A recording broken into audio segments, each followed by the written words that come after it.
আপনারা ধৈর্য সহকারে বসুন। আমাদের সামনে আজকের মাহফিলের মধ্যমণি, আমাদের মাহফিলের প্রধান অতিথি আমাদের সামনে উপস্থিত হয়েছেন। আপনারা ধৈর্য সহকারে বসুন এবং মাহফিলের সৌন্দর্য বজায় রাখুন। হুজুর তাফসীর পেশ করবেন।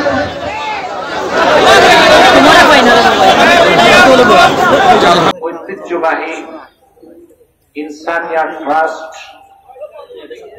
এবং তাহরিকে খাতমে নবুয়ত বাংলাদেশ যুক্তরাজ্য শাখার উদ্যোগে আয়োজিত আজকের এই তাফসীরুল কোরআন মাহফিলের সম্মানিত সভাপতি জনাব আব্দুর রহিম আমসার মিয়া সাহেব, হযরত উলামায়ে কেরাম, উলামায়ে ইজম, বিভিন্ন প্রান্ত থেকে আজকে যারা এই মহতী মাহফিলে উপস্থিত হয়েছেন, স্বেচ্ছায় সানন্দে স্বতঃস্ফূর্ত ভাবে মনের আনন্দে শুধুমাত্র আল্লাহর কোরআনুল কারীমের দুর্বার টানে প্রবল আকর্ষণে তাদের সকলকে আমার পক্ষ থেকে হৃদয় নিংড়ানো ভালোবাসা, শুভেচ্ছা এবং অভিনন্দন জ্ঞাপন করছি।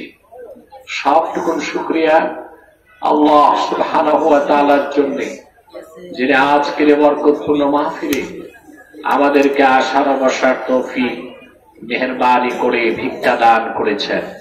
সেজন্য আসুন আমরা সকলে একবার অবনত চিত্তে হৃদয়ের আবেগ অনুভূতি উজাড় করে সমবেত কণ্ঠে রাতের নিস্তব্ধতা নীরবতা ভঙ্গ করে সিংহের মতো গর্জন করে একবার বলি আলহামদুলিল্লাহ। অগণিত অসংখ্য দরুদ ও সালাম আল্লাহর সৃষ্টির প্রধান আকর্ষণ, বিশ্ব সভার সভাপতি, সকল নবী রাসূলগণের মাথার তাজ, শামসুল হিদায়াত, বদরুদ্দুজা, সাইয়্যিদুস সাকালাইন, ইমামুল মুরসালিন, খাতামুন নবিয়্যিন ওয়াল মুরসালিন, আফতাবে নবুওয়াত, শাহনশাহে রিসালাত, সরকারে দো জাহান, সুলতানুল মদিনা, নবিয়ুল আম্বিয়া, হুজুরে আকরাম, নূরে মুজাসসাম, নূরুন আলা নূর, সাইয়্যিদিনা হাবিবিনা শফিঈনা মাওলানা মুহাম্মদ সাল্লাল্লাহু আলাইহি ওয়াসাল্লামের উপর আল্লাহ পাক যাকে আজ থেকে প্রায় ১,৫০০ বছর আগে প্রেরণ করেছেন, সর্বশ্রেষ্ঠ ও সর্বশেষ নবী ও রাসূল হিসেবে, যার পরে আজ পর্যন্ত পৃথিবীতে অবশ্যই কোন প্রকার নবী কিংবা রাসূল অবশ্যই আসে নাই, অবশ্যই এখনো নাই, অবশ্যই কিয়ামত পর্যন্ত আসবে না। সম্মানিত সুধী, মৌলভীবাজারের আজকের ঐতিহ্যবাহী মাহফিলে সে সন্ধ্যা থেকে বক্তব্য শুনে এসেছেন আলহামদুলিল্লাহ। হলো না? পুরুষের কণ্ঠে বলেন আলহামদুলিল্লাহ।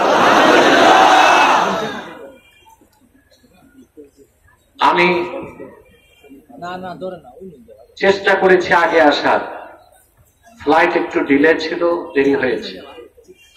আমি খুব ক্লান্ত এবং অসুস্থ। আজকে দিনে প্রোগ্রাম ছিল নরসিংদীতে, সেটা করে এয়ারপোর্ট চলে গিয়েছি, ওখান থেকে ফ্লাইটে এসেছি।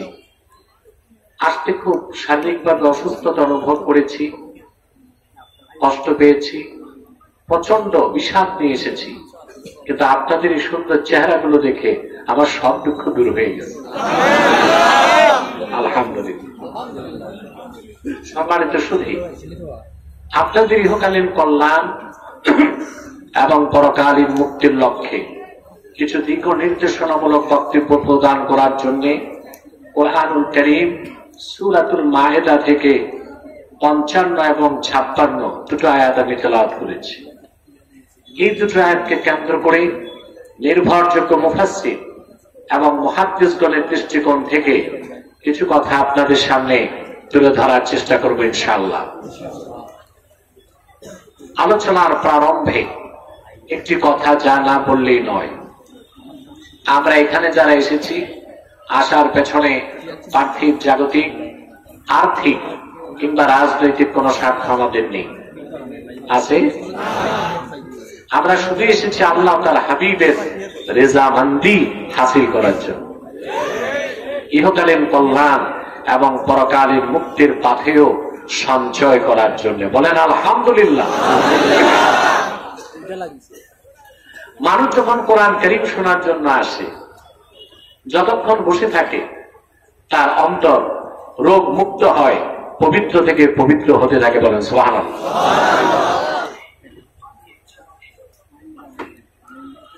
হযরত আল্লামা ইব্রাহিম খাওয়াস রাহমাতুল্লাহ বলেন, দাওয়াউল কুলুবি খামসা, মানুষের দিলের মধ্যে অন্তরে যদি রোগ হয়, বিমারি হয়, ওই রোগ থেকে মুক্ত করার জন্য 5টা ঔষধ। তার প্রথমটাই হচ্ছে তিলাওয়াতুল কুরআনি বিতাদাব্বুর, চিন্তা করে, ব্যাখ্যার সাথে, গবেষণা করে আল্লাহর কোরআন তেলাওয়াত করা। বলেন সুবহানাল্লাহ। তাফাক্কুর, তাদাব্বুর, চিন্তা গবেষণার সাথে আল্লাহর কোরআন মানুষ যত পড়বে, যত শুনবে, তার হৃদয় তত পবিত্র থেকে পবিত্র হতে থাকবে, আর তার অন্তর রোগ মুক্ত হয়ে যাবে। বলেন সুবহানাল্লাহ।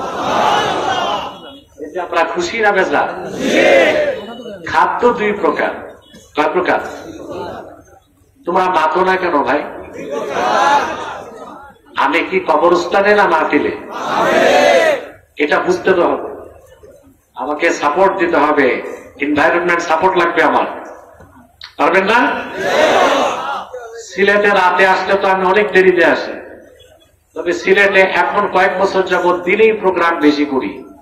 আপনাদের এখানেও দিনে, গতবার সাউন্ড নাই,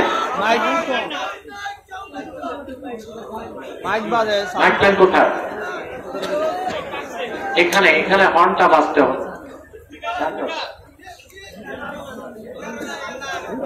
বসো বসো, হবে হবে, সব ঠিক হবে। এভাবে তোমরা যদি মিছিল করো তো মাইক প্যান তো লাগবে, তখন তো পুরাটাই যাবে। কোথাও কোথায় কোনো অসঙ্গতি দেখলে আমাকে বলবেন, আমি তাকে গাইড করবো ইনশাআল্লাহ। সম্মানিত শুধু কথা শুনতেছেন, মনোযোগ আছে তো? খাদ্য কয় প্রকার? গিযাউন তাকুমু বিহিল আবদান, এক প্রকার খাদ্য যা খেলে আমরা বেঁচে থাকি, স্বাস্থ্য ঠিক থাকে, দেহ ঠিক থাকে। আরেক প্রকার হচ্ছে গিযাউন তাকুমু বিহিল আরওয়াহ, আরেক প্রকার খাদ্য যা খেলে রুহটা শক্তিশালী হয়। সুবহানাল্লাহ। মানুষের দেহ ঠিক রাখার জন্য, মানুষের দেহকে আল্লাহ তৈরি করেছেন মাটি থেকে, সেজন্য দেহের খাদ্য আসে মাটি থেকে, ঠিক না? চাল, ডাল, গম, আটা, ময়দা, যা খান, শাক সবজি সব আসে মাটি থেকে। কিন্তু মানুষের রুহটা এসেছে আকাশ থেকে, রুহের খাদ্যটাও এসেছে আল্লাহর কাছ থেকে, লৌহে মাহফুজ থেকে। দেহটা মাটি থেকে, দেহের খাদ্যটাও মাটি থেকে, রুহটা আসমান থেকে, ঠিক না? রুহের খাদ্যটাও এসেছে আসমান থেকে, লৌহে মাহফুজ থেকে। বলেন সুবহানাল্লাহ। তো কোরআন কারীমের তাআল্লুক মাআল কোরআন, কোরআন কারীমের সাথে কারো সম্পর্ক যত বাড়বে, তার হৃদয় নূর থেকে নূরে মুনাওয়ার হতে থাকবে। বলেন সুবহানাল্লাহ। আমরা যে আসতে পেরেছি আল্লাহর কোরআনের সংস্পর্শে, এতে আমরা খুশি না বেজার? বেজার শুধু শয়তান, শয়তানও বেজার, তার চেলাচামুন্ডারও বেজার। অবশ্য শয়তানের চেলাচামুন্ডার সংখ্যা এখন কমে গেছে, সেজন্য মাহফিলগুলোতে আর বাধা আসে না। তাতে অনুমান করা যায় শয়তানের চেলাচামুন্ডার সংখ্যা আনুপাতিক হারে কমে গেছে, ঠিক না? আগে আপনারা দেখেছেন ডিজে পার্টিতে বাধা ছিল না, বৈশাখী মেলায় বাধা ছিল না, সাংস্কৃতিক অনুষ্ঠানে বাধা ছিল না। আল্লাহর কোরআনের মাহফিলে শর্ত একটা না 34টা থাকতো। আর সেই অভিশাপ থেকে আল্লাহ তাআলা বাংলাদেশকে মুক্ত করেছেন, বলেন আলহামদুলিল্লাহ। এরকম অভিশাপ যেন বাংলাদেশে আর কখনো না হয়, সেজন্য ইসলাম কঠিন ঐক্য ধারণ করে এমন এক বাংলাদেশ গড়তে হবে, যেই আগামীর বাংলাদেশ হবে ইসলামের বাংলাদেশ, আল কোরআনের বাংলাদেশ, আলেম ওলামা পীর মাশায়েখদের নেতৃত্বের বাংলাদেশ। আমাদের তো এটাই বয়ান, প্রত্যেক দল তো বয়ান দিছে না? আমাদের বয়ান কি? আমাদের ইসলামপন্থীদের এটাই বয়ান, আমরা চাই এক নতুন বাংলাদেশ। আমরা এমন এক বাংলাদেশ চাই যেখানে ইসলামের স্বার্থ রক্ষা করা হবে। আমরা এমন এক বাংলাদেশ চাই যেখানে মুসলমানদের দাবিগুলো মেনে নেওয়া হবে। আমরা এমন এক বাংলাদেশ চাই বিশ্ব মানচিত্রে যেই দেশ দুনিয়ার কোন আগ্রাসনকে ভয় পাবে না।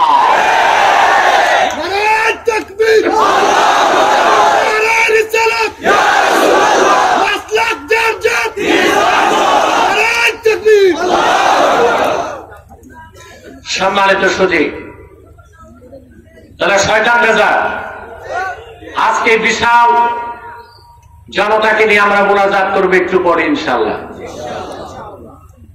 শয়তান কিন্তু এটা চায় না, আপনাকে ওয়াসওয়াসা দিয়ে এখান থেকে উঠাবার চেষ্টা করবে। আমরাও ন্যাক নিয়ত করে শয়তানের নাপাক গালে একটা চপেটা ঘাত করতে চাই। রাজি আছেন? আমরা নিয়ত করছি কিছুক্ষণ পরে আজকের মোনাজাত করে গুনাহ মাফ করে নিষ্পাপ বেহেশতি আল্লাহ হয়ে বাড়ি যেতে চাই। কারা কারা হাত তুলে আল্লাহ তাআলাকে দেখা।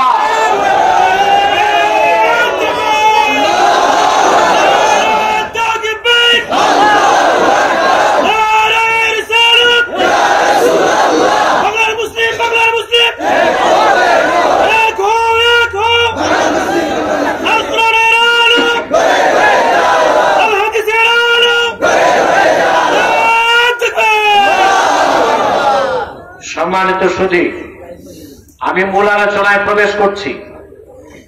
আমার সঙ্গে আপনারাও পড়বেন, যেন প্রতিটা বাক্যের, প্রতিটি শব্দের, প্রতিটি অক্ষরের নূর আমাদের অন্তরে যেন বিকশিত হয়ে যায়। বলেন আল্লাহুম্মা আমিন। আউযু বিল্লাহি মিনাশ শাইতানির রাজীম। বিসমিল্লাহির রাহমানির রাহিম। ইন্নামা ওয়ালিয়্যুকুমুল্লাহু ওয়া রাসূলুহু والذين آمنوا الذين يقيمون الصلاة ويؤتون الزكاة وهم راكعون ومن يتول الله ورسوله والذين آمنوا فإن حزب الله هم الغالبون। আল্লাহ তাআলা বলেন, ইন্নামা ওয়ালিয়্যুকুমুল্লাহু ওয়া রাসূলুহু। মুমিনগণ, নিশ্চয় তোমাদের অভিভাবক হচ্ছেন আল্লাহ এবং আল্লাহ রাসূল নবীজি মুহাম্মদ মুস্তাফা সাল্লাল্লাহু আলাইহি ওয়াসাল্লাম। ওয়াল্লাযীনা আমানু, এবং ঈমানদারগণ। কেমন ঈমানদার? আল্লাযীনা ইউকিমুনাস সালাহ, যারা নামাজকে প্রতিষ্ঠা করে, ওয়া ইউতুনাজ যাকাত, যাকাত আদায় করে, ওয়া হুম রাকিউন, এই অবস্থায় যে তারা নামাজে থাকে। সুবহানাল্লাহ। নামাজে থাকা অবস্থায় তারা যাকাত আদায় করে। ইমাম ফখরুদ্দিন রাজির মতে ওয়াহুম রাকিউন আল্লাহ হাল হিসেবে নাজিল এখানে বয়ান করেছেন, অর্থাৎ তারা নামাজ পড়ে, যাকাত দেয়, নামাজে থেকে, বলে সুবহানাল্লাহ। কিংবা অন্য মুফাসসিররা ব্যাখ্যা করেছেন ওয়াহুম রাকিউন মানে তারা বিনয়ের সাথে নামাজ আদায় করে। ومن يتول الله ورسوله والذين آمنوا فإن حزب الله هم الغالبون। আর যে ব্যক্তি মহান আল্লাহকে মালিক হিসেবে স্বীকার করে, গ্রহণ করে, তার হাবিব মুহাম্মদ সাল্লাল্লাহু আলাইহি ওয়াসাল্লাম ওনাকে মহান নেতা হিসেবে বিশ্বাস করে এবং মুমিনদেরকে বন্ধুরূপে গ্রহণ করে। সুবহানাল্লাহ। ইন্না হিজবাল্লাহি হুমুল গালিবুন, তারাই হিজবুল্লাহ, তারাই আল্লাহর দল, আর নিশ্চিত আল্লাহর দলে যারা, তারা বিজয় লাভ করবে, বলেন সুবহানাল্লাহ। কথাগুলো আমরা ধারাবাহিকভাবে শুনবো ইনশাআল্লাহ, পারবো না? সূরা মাইদার ৫৫ এবং ৫৬ দুটো আয়াত কেন নাজিল হলো? দুইটা বর্ণনা পাওয়া যায়। কয়টা বর্ণনা? প্রথম বর্ণনাটি বর্ণনা করেছেন কুরতুবী, ইমাম কুরতুবী। ইবনে কাসিরও বর্ণনা করেছেন। ইহুদিদের মধ্যে সবচেয়ে বড় আলেম ছিল মদিনাতুল মুনাওয়ারাতে আব্দুল্লাহ ইবনে সালাম রাদিয়াল্লাহু তাআলা। নাম শুনেছেন না? কথা বলেন। অনেক বড় আলেম ছিলেন ইহুদি ধর্মের। তিনি আল্লাহর হাবিব সাল্লাল্লাহু আলাইহি ওয়াসাল্লামের কাছে এসে ঈমান এনে মুসলমান হয়ে গেলেন। মুসলমান হয়ে যাবার পরে ওনার গোত্রের যারা ইহুদি, আব্দুল্লাহ ইবনে সালাম এবং সাথে যে ইহুদিরা ঈমান এনেছিল, তাদেরকে পরিত্যাগ করলো, তাদের সাথে উঠা বসা চলাফেরা বন্ধ করে দিল। ঈমান আনার অপরাধে আব্দুল্লাহ ইবনে সালামের গোত্রের ইহুদিরা সম্পর্ক ছিন্ন করল।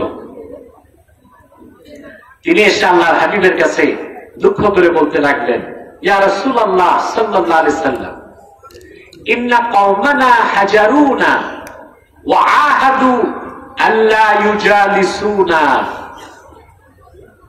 আমরা ঈমান এনেছি বলে আমাদের কওম আমাদেরকে পরিত্যাগ করছে, আমাদের সাথে লেনদেন করে না, ব্যবসা বাণিজ্য করে না, কথাবার্তা বলে না, আর তারা শপথ করেছে আমাদের সাথে তারা কোনো সম্পর্ক রাখবে না।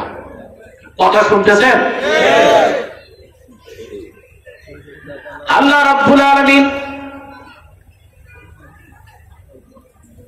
কুরআনুল কারীমের আয়াত নাযিল করে বলে দিলেন, ইন্নামা ওয়ালিয়ুকুমুল্লাহু ওয়া রাসূলুহু ওয়াল্লাযীনা আমানুল্লাযীনা ইউকীমুনাস সালাতা ওয়া ইউতুনাজ যাকাতা ওয়া হুম রাকিউন। আল্লাহ আয়াত নাযিল করে সান্ত্বনা দিলেন, মুহাম্মদ সাল্লাল্লাহু আলাইহি ওয়াসাল্লাম, আপনি ঘোষণা দেন আমার পক্ষ থেকে, আব্দুল্লাহ ইবনে সালাম অন্যান্য ঈমানদাররা শুধু ঈমান আনার কারণে তোমাদের গোত্রগুলো তোমাদের পরিত্যাগ করেছে, তাতে সমস্যা কি? তোমাদের অভিভাবক তো আল্লাহ। আল্লাহ তোমাদের ভালোবাসেন, তোমাদের অভিভাবক মুহাম্মদ সাল্লাল্লাহু আলাইহি ওয়াসাল্লাম তিনি তোমাদেরকে ভালোবাসেন। আল্লাহর হাবিব বলেন, আমি মুহাম্মদ, আমি তোমাদেরকে ভালোবাসি, তোমরা আমার উম্মত এবং আমার সাহাবীগণ তোমাদের বন্ধু। অতএব ইহুদিরা সম্পর্ক ছিন্ন করেছে, তাতে সমস্যা কি? সুবহানাল্লাহ। সমস্যা থাকতে পারে? আল্লাহর হাবিব মুহাম্মদ সাল্লাল্লাহু আলাইহি ওয়াসাল্লামের মাধ্যমে আল্লাহ যে ঘোষণা দিলেন, এটা ছিল সাহাবায়ে কেরামের জন্য খাস, বাকি কিয়ামত উম্মতদের জন্য আম। বলেন সুবহানাল্লাহ। অর্থাৎ আমাদের সাথে কাফের মুশরিক বেঈমান সম্পর্ক রাখবে না, এটাই স্বাভাবিক। এটাই কি? কখনোই কাফের মুশরিক বেঈমান আমাদের বন্ধু হতে পারে না। স্টেজে কোনো সাউন্ড নাই, এত বড় মাহফিল, এটা কি মাইক লাগাইছে? মাইক দেন। স্টেজে আওয়াজ লাগবে, পর্যাপ্ত আওয়াজ লাগবে স্টেজের দুই পাশে।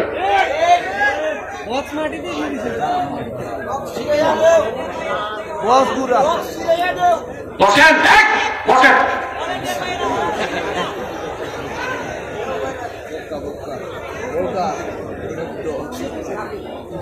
ধৈর্যের সাথে বসে থাকেন, সাউন্ড ঠিক হয়ে যাবে ইনশাআল্লাহ। সম্মানিত সুধী, তাহলে কাফের মুশরিক কখনোই আমাদের সাথে, মুসলিমদের সাথে সুসম্পর্ক করতে পারে না। আমরা যতই তাদের সাথে বন্ধুত্ব করতে চাই, আমরা যতই কাফের মুশরিক অমুসলিমদের সাথে সুসম্পর্ক রাখতে চাই, তারা বাহ্যিক আইওয়াশ করবে, সুসম্পর্ক দেখাবে, কিন্তু পিছন দিক দিয়ে ছুরি মারবে। দেশ স্বাধীনের পর 53টি বছর আমরা আমাদের পার্শ্ববর্তী ভারত থেকে কি আচরণ পেলাম। 72 থেকে 75-এ তাদের বন্ধুরা যখন ক্ষমতায় ছিল, ফারাক্কায় বাদ দিয়ে বাংলাদেশকে পানি শূন্য করেছে। বাংলাদেশের সবগুলো পাট কলে পরিকল্পিতভাবে আগুন দিয়ে পাট শিল্পকে ধ্বংস করেছে।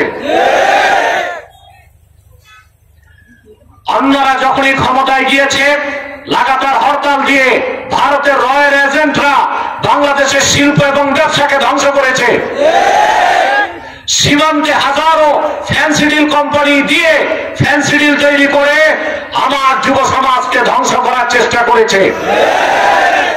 বিগত 16টি বছর ভারতের দুর্ধর্ষ কুখ্যাত গোয়েন্দা সংস্থা রয়ের মদতে জালেম শক্তি অগণিত আলেমকে নির্যাতন করেছে, নিপীড়ন করেছে, ইস্টিমরোলার চালিয়েছে, মানুষের মানবতাকে বুলন্দিত করেছে। সেই হিন্দুস্তান বাংলাদেশের বন্ধু হতে পারে না।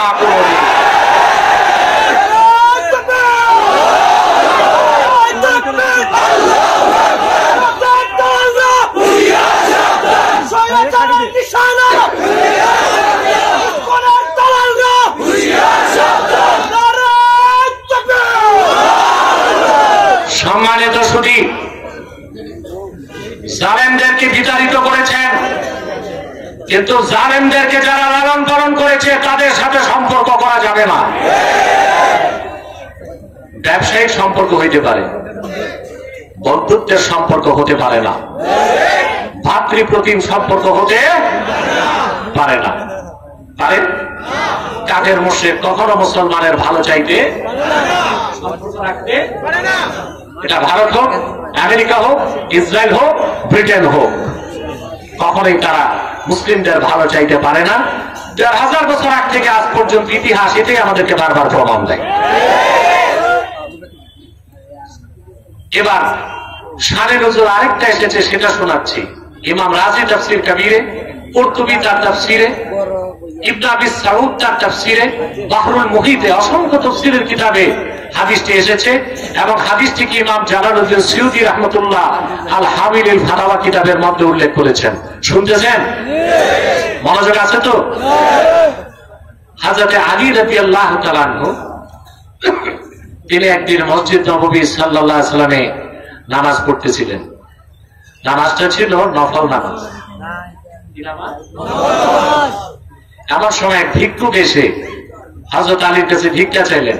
হযরত আলী যে নামাজে, এটা তার খেয়াল নাই। খেয়াল থাকলো ভিক্ষুকদের অভ্যাসই হচ্ছে সময় বুঝে না।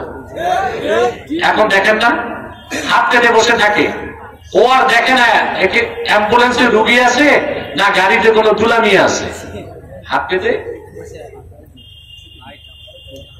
হাদিস সাক্ষ্য দেয়, তাফসীরের কিতাব সাক্ষ্য দেয়, হযরত আলী ছিলেন নামাজের মধ্যে। ফানাজা আলীউন খাতিমাহু ফাআতাহু, হযরত আলী রাদিয়াল্লাহু তাআলা আনহু সঙ্গে সঙ্গে তার আংটিটা খুলে ভিক্ষুককে আল্লাহর রাজি খুশির জন্য দান করে দিলেন। নামাজে থেকে আল্লাহর সন্তুষ্টির জন্য হযরত আলীর এতটুকু দানকে আল্লাহ এত খুশি হয়ে গেলেন, সঙ্গে সঙ্গে আয়াত নাজিল করে দিলেন, ইন্নামা ওয়ালিয়ুকুমুল্লাহু ওয়া রাসূলুহু ওয়াল্লাযীনা আমানুল্লাযীনা ইউকিমুনাস সালাতা ওয়া ইউতুনাজ যাকাতা ওয়া হুম রাকিউন। কোরআনের আয়াত নাজিল করে আল্লাহ তাআলা বলে দিলেন, নিশ্চয়ই তোমাদের অভিভাবক হচ্ছেন আল্লাহ, নিশ্চয়ই তোমাদের অভিভাবক মুহাম্মদ সাল্লাল্লাহু আলাইহি ওয়াসাল্লাম এবং মুহাম্মদ সাল্লাল্লাহু আলাইহি ওয়াসাল্লামের সাহাবীগণের মধ্যে যারা নামাজ আদায় করে আর আমার খুশির জন্য নামাজে থেকে দান সদকা করে দেয়, বলেন সুবহানাল্লাহ। এটা দ্বিতীয় শানে নজুল, দ্বিতীয় বর্ণনা। হযরত আলী নামাজ ছেড়ে দান করছেন না নামাজে থেকে দান করছেন? কথা বলেন। এই জন্য আল্লাহ হাল হিসেবে উল্লেখ করেছেন, ওয়ায়ুতুনা যাকাতা ওয়া হুম রাকিউন। সুবহানাল্লাহ। নামাজ আদায় করে আর নামাজে থেকে যাকাতও দিয়ে দেয়, সুবহানাল্লাহ। যেমন হযরতে আলী, বলেন সুবহানাল্লাহ।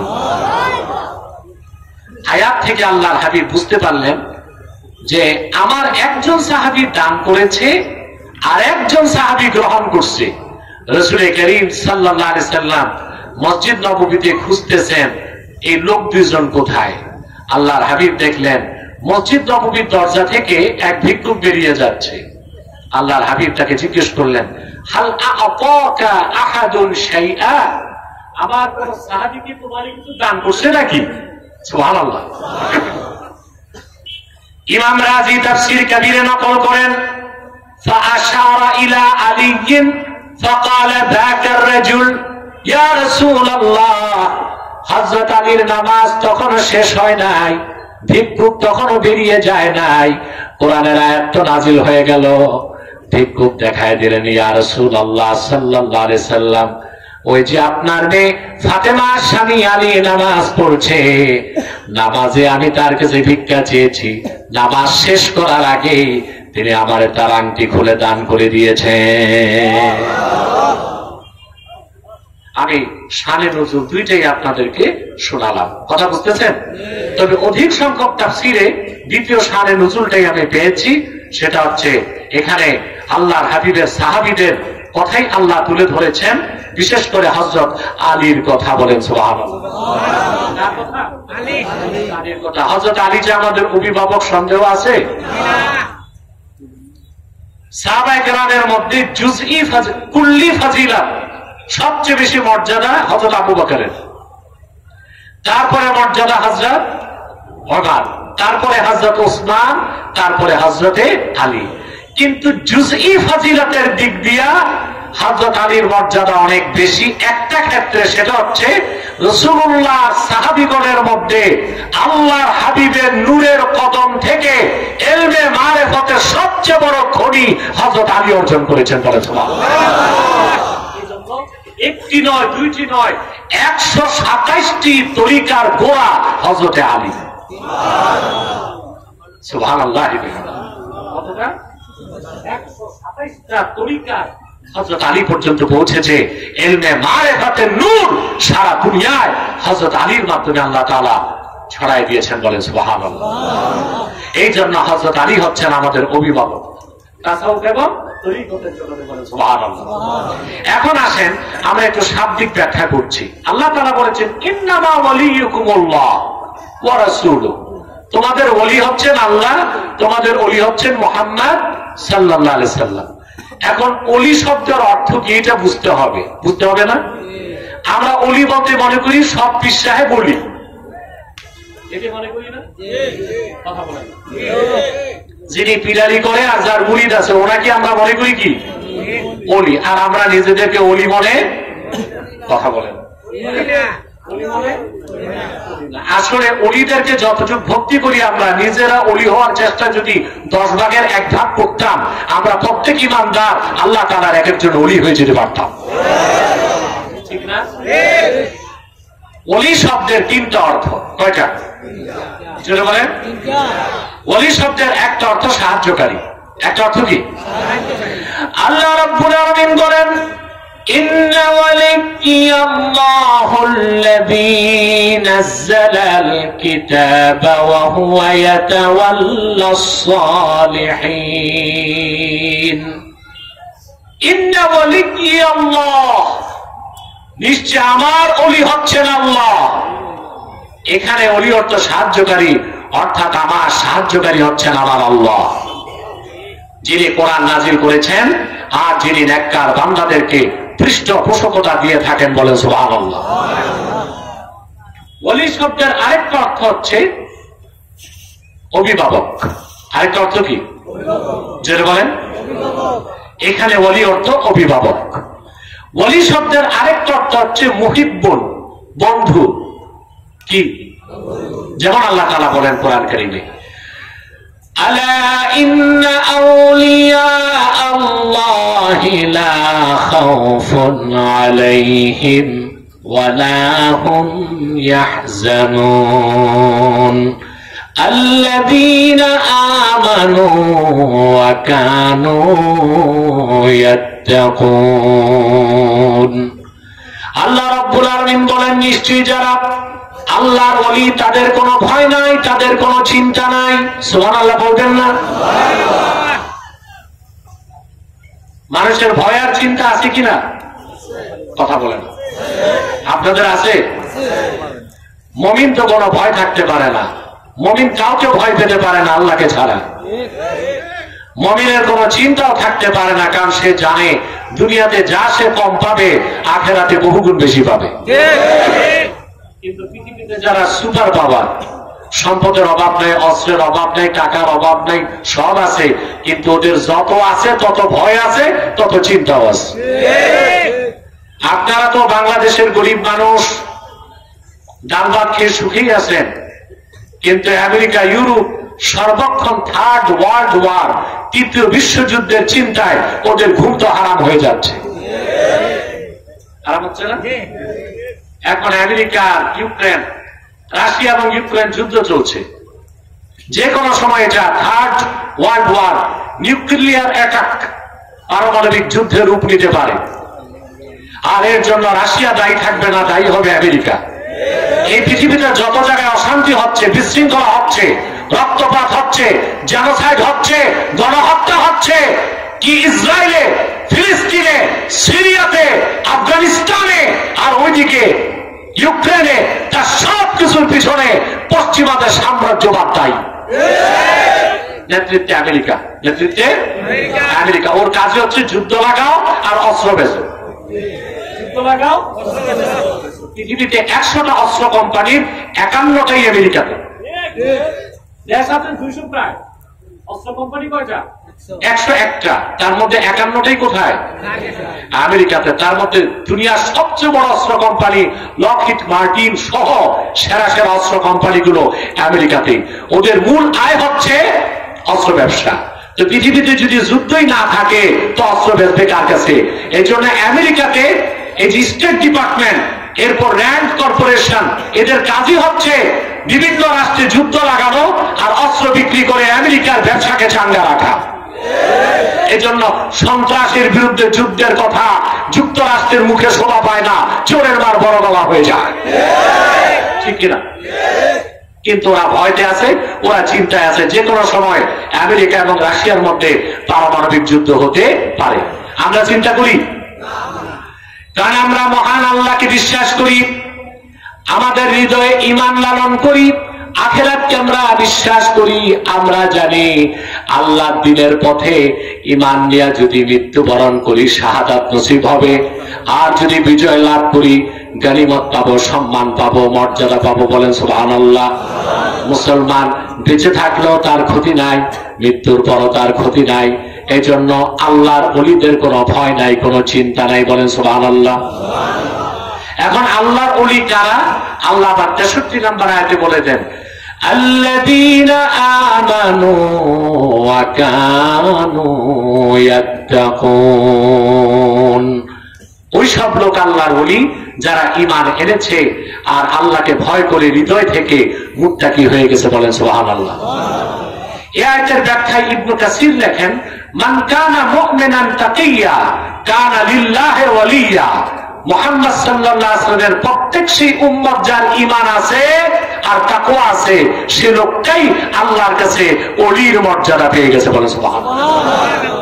তাহলে ওলি শব্দের একটা অর্থ হচ্ছে সাহায্যকারী, ওলি শব্দের আরেকটা অর্থ হচ্ছে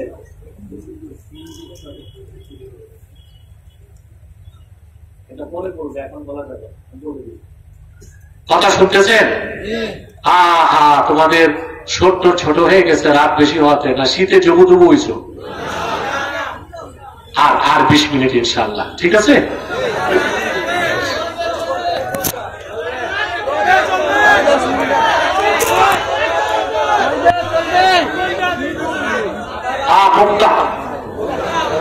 মুখটা মারতো না, কম মারত। আমার ভাইরা কথা তো শুনতেছেন তো? বলছি অলি শব্দের একটা অর্থ কি? সাহায্যকারী। অলি শব্দের আরেক অর্থ মুহিব, বন্ধু। অলি শব্দের আরেক অর্থ অভিভাবক। বলেন সুবহানাল্লাহ। আল্লাহ তাআলা এখানে বলেন ইন্নামা ওয়ালিয়্যুকুমুল্লাহু ওয়া রাসূলুহু, নিশ্চয় মুমিনগণ তোমাদের অভিভাবক হচ্ছেন আল্লাহ, তোমাদের অভিভাবক মুহাম্মদ সাল্লাল্লাহু আলাইহি ওয়াসাল্লাম। ওয়াল্লাযীনা আমানু, এবং ঈমানদারগণ, তারা তোমাদের বন্ধু। মুহাম্মদ সাল্লাল্লাহু আলাইহি ওয়াসাল্লামের উম্মতের মধ্যে যারা খাঁটি ঈমানদার, নামাজ পড়ে, যাকাত দেয়, তাদেরকে নেতা বানাতে হবে। বলে সুবহানাল্লাহ। তাদেরকে অভিভাবক বানাতে হবে, নতুবা আমাদের বিজয় কখনো আসবে না। কথা বুঝতেছেন?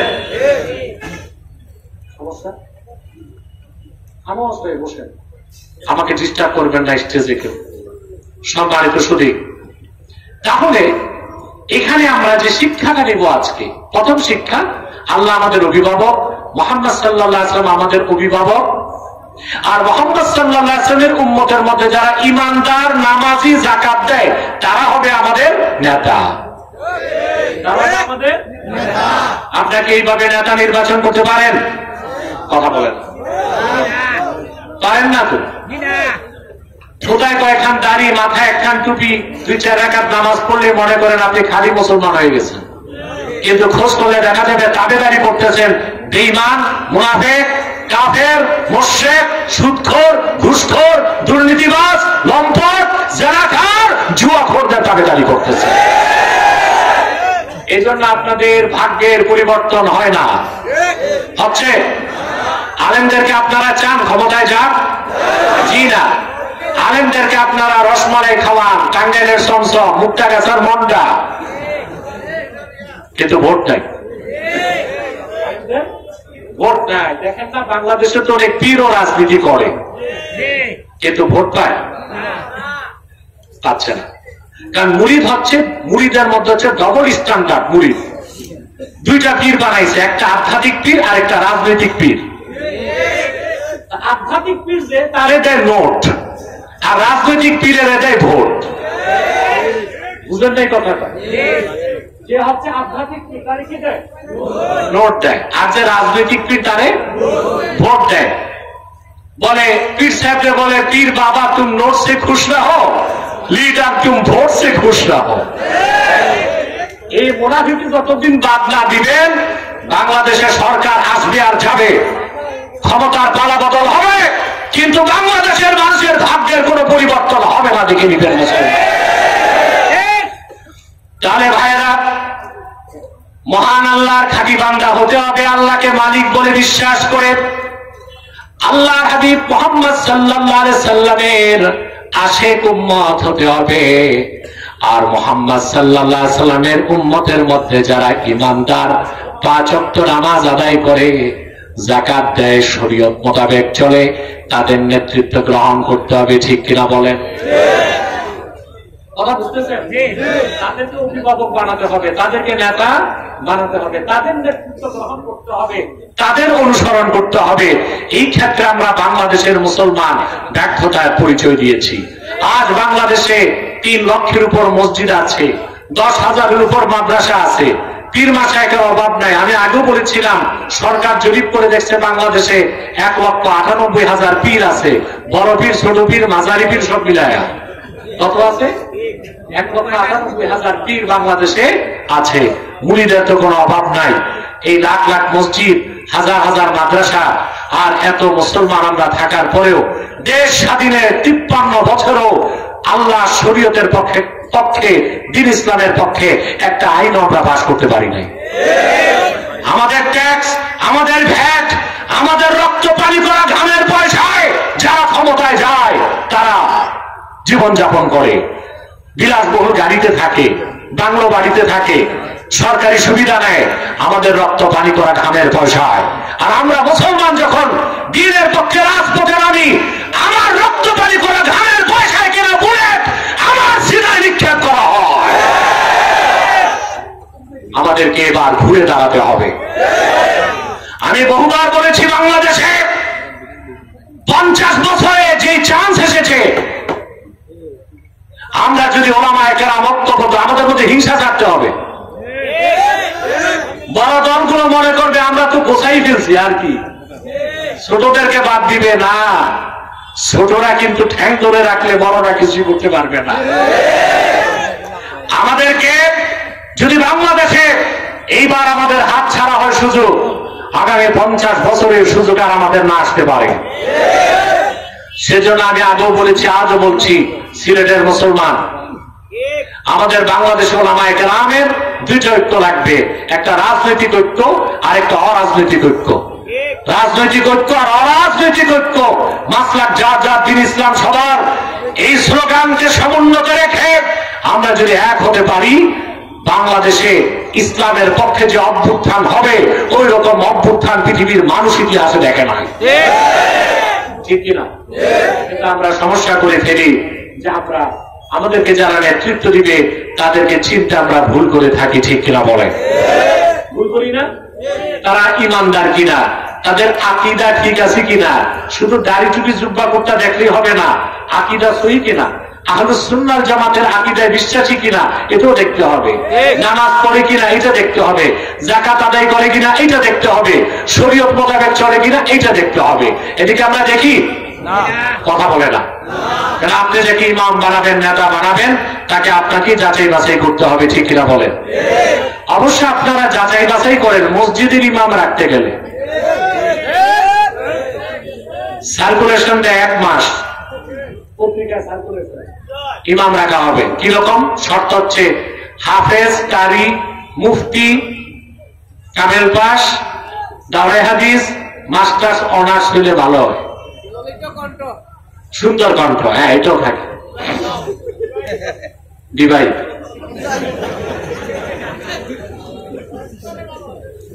তারপরে ইমাম সাহেব আসে 40 জন, ইন্টারভিউ নিতে বসে, আলেম আসে না কেউ,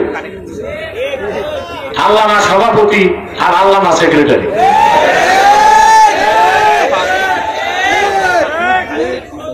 ওই বেটা নিজেও জানে না ওযুর ফরজ কয়টা।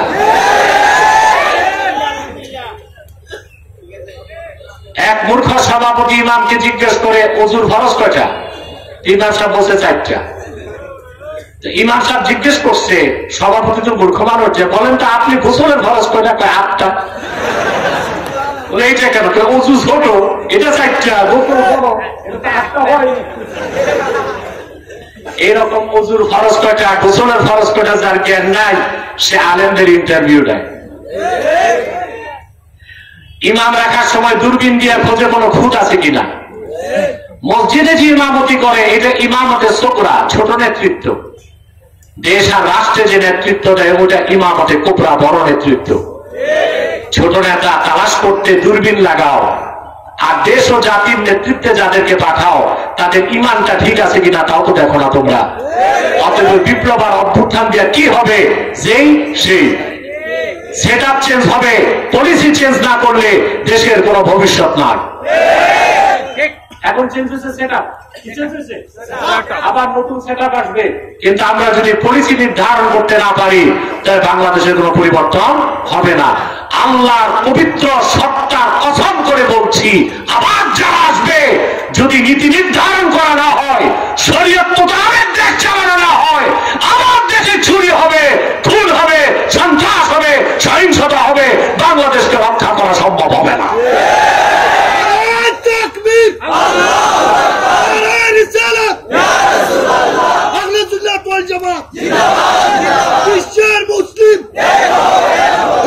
সম্মানিত সুধী, তাহলে আমরা সূরা মায়দার 55 নম্বর আয়াত থেকে যে শিক্ষাটা পেলাম, আমাদেরকে আল্লাহ তাআলার ইমানদার বান্দা হতে হবে, তার হাবিব মুহাম্মদ সাল্লাল্লাহু আলাইহি সাল্লামের ইমানদার উম্মত হতে হবে।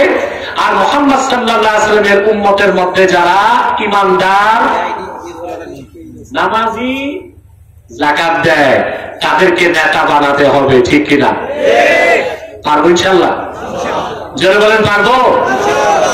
এরপরে আল্লাহ তাআলা বলেন وَمَن يَتَوَلَّ اللَّهَ وَرَسُولَهُ وَالَّذِينَ آمَنُوا فَإِنَّ حِزْبَ اللَّهِ هُمُ الْغَالِبُونَ।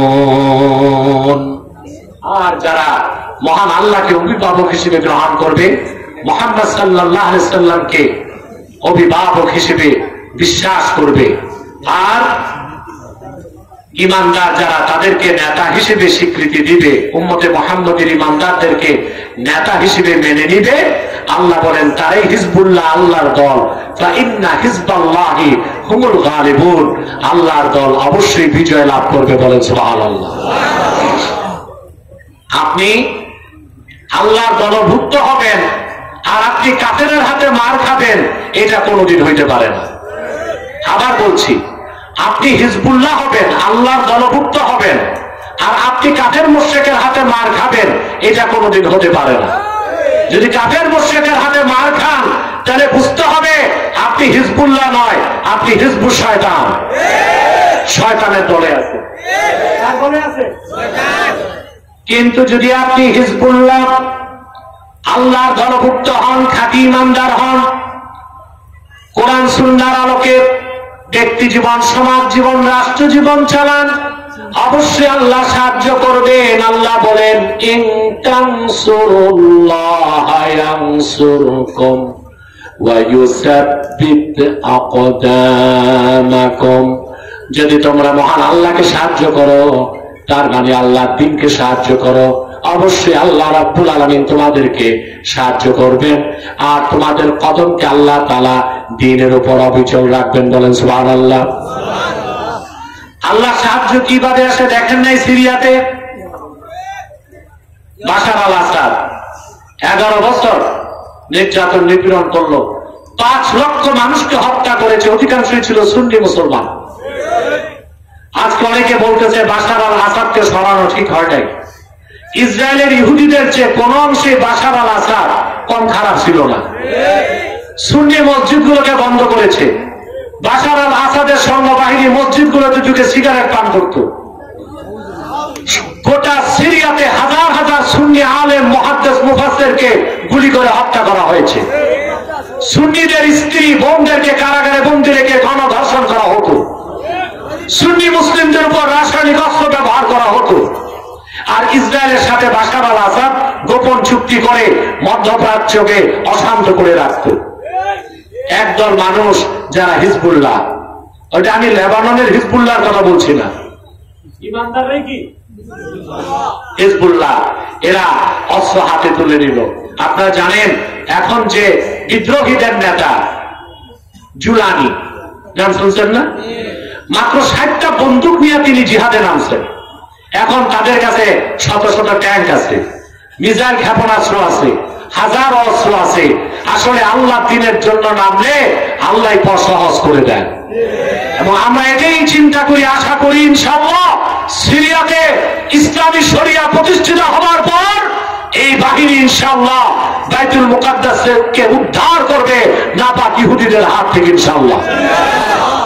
দেখুন আপনি মধ্য এশিয়াতে তালেবান, যাদেরকে মোল্লা বলেন, কি বলেন, পাগড়ি, জুব্বা, কুর্তা, গলায় তসবিহ, হাতে আছে পুরনো আমলের AK-47 ক্লাসিনকভ।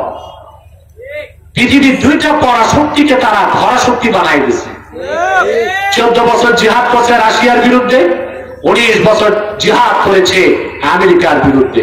পৃথিবীর 2টো পরাশক্তি পরাজিত হয়েছে তালেবান মুসলিমদের কাছে, কারণ আল্লাহ দ্বীনের জন্য 70,000 তালেবান শাহাদাত বরণ করেছে। আর আল্লাহ বলেছেন ইন তানসুরুল্লাহা ইয়ানসুরকুম ওয়া ইউসাব্বিত আকদামাকুম, যদি তোমরা আল্লাহকে সাহায্য করো, মানে আল্লাহ দ্বীনকে সাহায্য করো, অবশ্যই আল্লাহ তোমাদেরকে সাহায্য করবেন। তা আমরাও যদি খাঁটি ইমানদার হই, আল্লাহ আল্লাহ বুজুর্গ নেককার সুন্নি আকীদার মানুষকে যদি নেতা বানায় মাঠে নামতে পারি, বাংলাদেশে আল্লাহ সাহায্য দেবে, আসবে ইনশাআল্লাহ।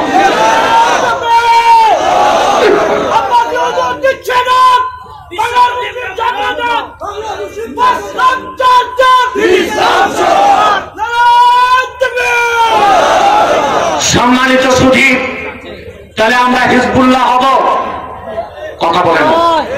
আল্লাহর দলভুক্ত হব, তা প্রথমেই লাগবে কামেল ঈমান, তারপরে লাগবে সালাত এবং যাকাত, ঠিক না? শিরক এবং কুফর থেকে, বাতিল আকীদা থেকে মুক্ত হতে হবে।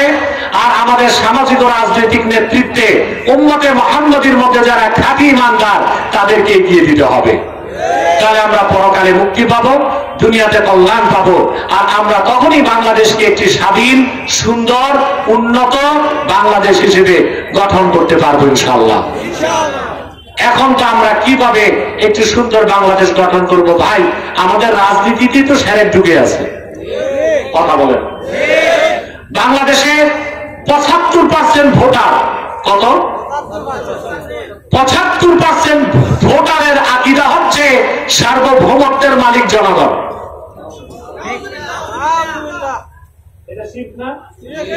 কথা বলতে হবে।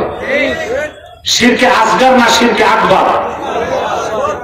75%, 11,29,00,000 ভোট আছে বাংলাদেশে। এর মধ্যে 75% মানুষ যারা এমন রাজনৈতিক আদর্শ গ্রহণ করেছে যাদের বিশ্বাস সার্বভৌমত্বের মালিক জনগণ।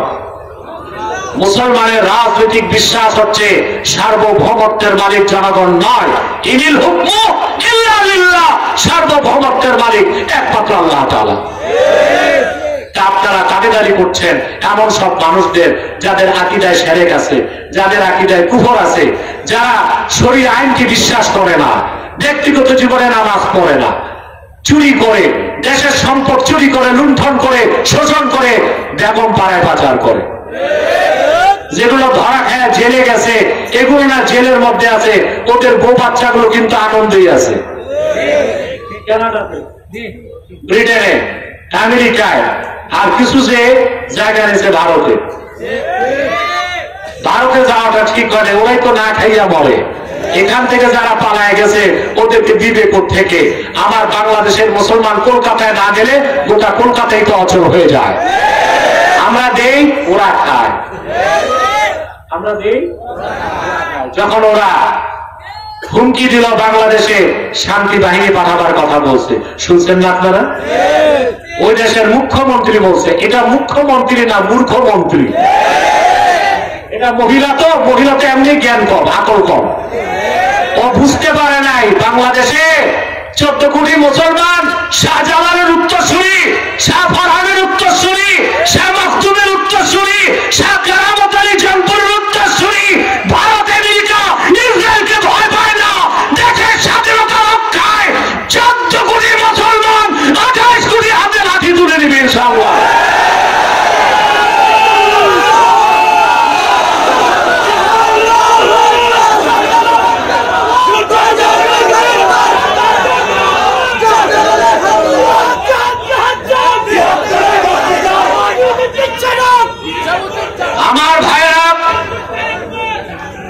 আমার ভাইরা সুস্পষ্ট অক্ষরে মনে রাখবেন, মুসলমান হচ্ছে লোহার বুট।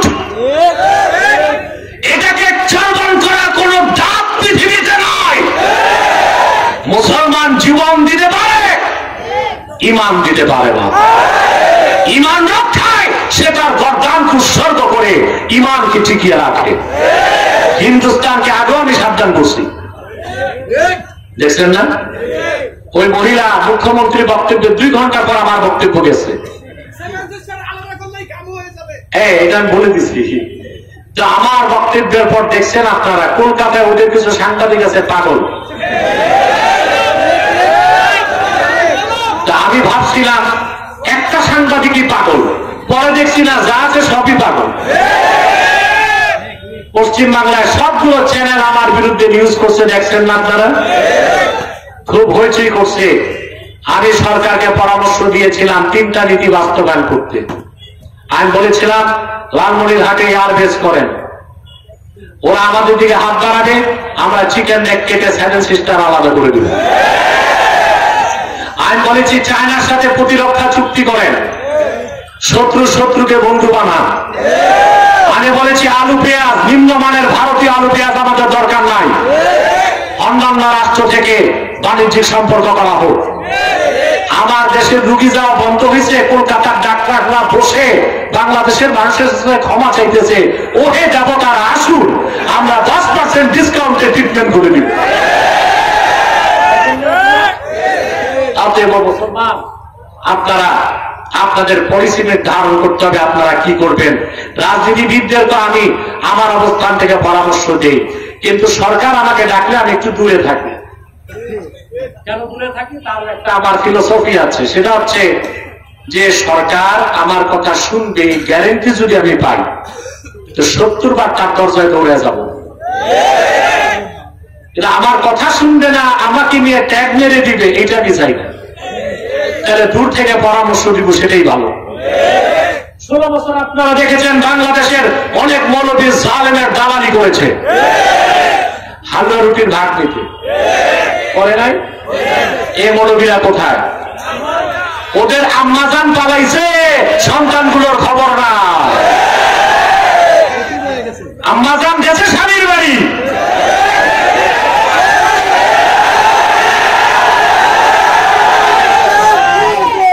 যে মানুষগুলোকে মিছিল করিয়েছে, মিটিং করিয়েছে, যে মানুষগুলোকে বাংলাদেশে এইরকম অবস্থায় রেখে গিয়েছে নিজের জীবন বাঁচাতে, বাংলাদেশের মানুষের নেতৃত্ব দেওয়ার কোন অধিকার তাকে আগামীতে দেওয়া হবে না। কর্মী রেখে এইভাবে পালায়, এক কাপড়ে, বিনা মেকআপে।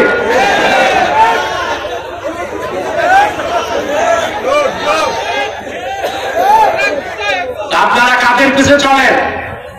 মৌলবী যেগুলো দালালি করছে এরা কই? এরাও সব পালাইছে। হালুয়া রুটি যা খাওয়ার খাইছে তো 16 বছর, ঠিক না? এই চরিত্র কোন আলেমের হওয়া উচিত না। আলেমরা রাহবার, তারা কোন দলের পক্ষ নিতে পারে না, তারা হবে হিজবুল্লাহ। আল্লাহর দলের পক্ষ নিবে, আল্লাহর দলের পক্ষ নিবে। যখন যা বলার তা বলতে হবে। এখন আপনি যদি কারোর সাথে দহরম মহরম করে হালুয়া রুটির ভাগ পান, আপনি তো আর সত্য কথাটা বলতে পারবেন না। এই জন্য আমাকে ডাকলে আমি যাই না, আমাকে গ্যারেন্টি দিতে হবে, আমার পরামর্শ নিবে, সকাল সন্ধ্যা 70 বার আমি যাবো তাদের কাছে। আর যদি গ্যারেন্টি না পাই, তো ওই যে কিছুদিন পর পর মৌলবী সাহেবদেরকে নিয়ে এখন যমুনাতে বসে, ওখানে চা পান খাওয়ার পর 2-4টা বুড়ি আওড়ায়া এসে এক এক নেতা চ্যানেলের সামনে কি হুঙ্কার দেয়। আমি এইটা বলছি, কি বলছেন বোঝা যাবে সামনে। কিন্তু আমি দূর থেকে পরামর্শ দিয়ে যাব ইনশাআল্লাহ, দেশের কল্যাণে, জাতির কল্যাণে। তাহলে ভাইরা, আমরা 56 নম্বর আয়াত থেকে শিখলাম আমাদেরকে হিজবুল্লাহ হতে হবে। সুবহানাল্লাহ।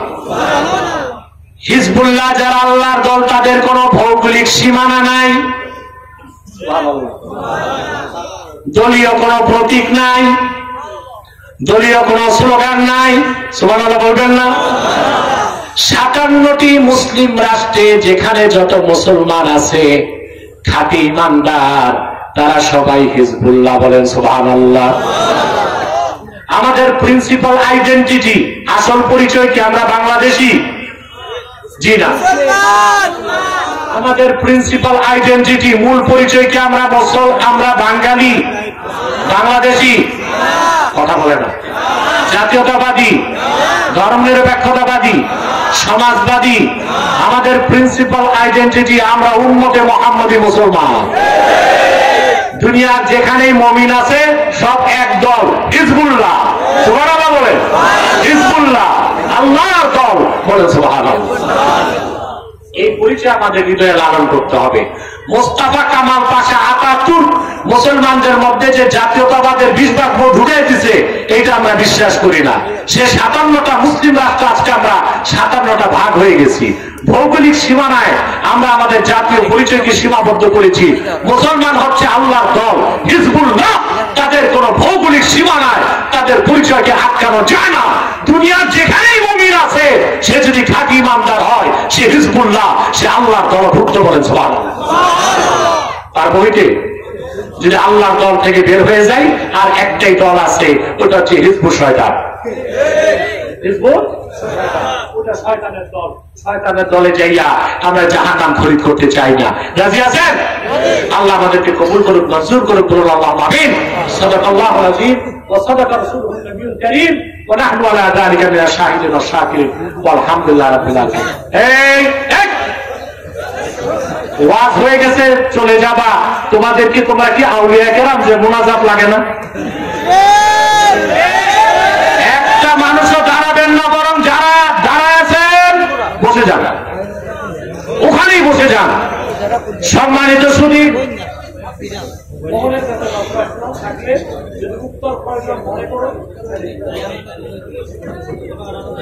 সম্মানিত সুধী, সম্মানিত সুধী, বিদায় লগ্নের আরে ইউটিউবার ভাইরা বসো না, একটু ধৈর্য ধরে বসো বসো বসো, সময় বাবা। সম্মানিত সুধী, বিদায় লগ্নে আমি চলে এসেছি। আজকের এই প্রোগ্রাম তাহরিকে খাতমে নবুওয়াত বাংলাদেশ যুক্তরাজ্য শাখা এবং ইনসানিয়াত ট্রাস্টের উদ্যোগে, আপনারা জানেন ঠিক না? তাহরিকে খাতমে নবুওয়াত বাংলাদেশ, এটার মূল মিশন কি আপনারা জানেন? ইসলামের সুমহান স্বার্থ রক্ষায় গোটা দেশের মানুষকে ঐক্যবদ্ধ করা, ঠিক না? এবং মুসলমানদের মৌলিক দাবিগুলো আদায়ে জাতিকে মাঠে নামানো, আর বাংলাদেশের স্বাধীনতাকে আগ্রাসন মুক্ত রাখা।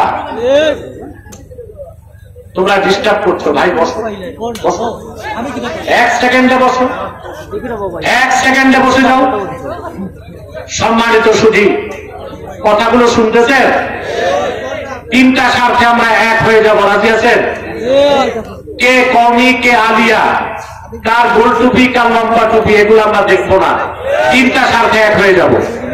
তবে আমার মাসলাক আমার থাকবে। কিয়ামত তক তুমি ওয়াজ করলো, আমার মাসলাক আমি ছাড়বো না। তোমার মাসলাক তোমারই থাকবে, কিয়ামত তক আমি বুঝাইলেও তুমি ছাড়বা না। কিন্তু তিনটা স্বার্থে আমরা এক হয়ে যাব।